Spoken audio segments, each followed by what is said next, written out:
Isang gabi sa bedroom, ang mga boys, inusisa naman si Will tungkol sa kanyang crush. Si Kira, crush mo? Hindi kay Will halata ako din. Sa Mika? Ano talaga? Oo. Hindi mag-crush. Hindi crush. Kumbaga, yun nga, kagaya lang sa inyo. Yun yung answer niya lang.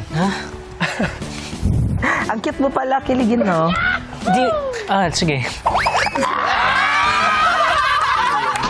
Sino ba gusto mong, may gusto sa'yo?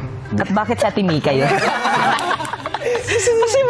Seryoso, wala talaga. Like, ayun lang talaga, hypothetical. Yun na nakita ko.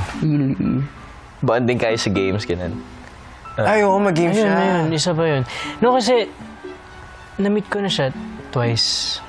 Sa Kasama labas. pa yung Single siya nun? ko dati. No, Hindi. Ikaw din, hindi. hindi. So, parang medyo komportable ako sabihin yung ganun. Kasi may... Wala ako. May tanong ako. May nag-connect na. Di ba alam mo yun? Basta may masinap nila. The matchmaker. Aside sa amin, wala pa.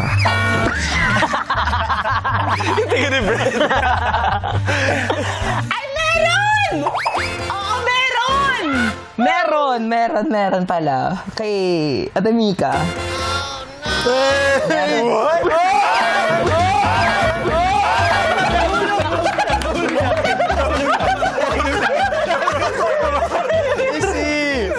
Grabe naman, Will.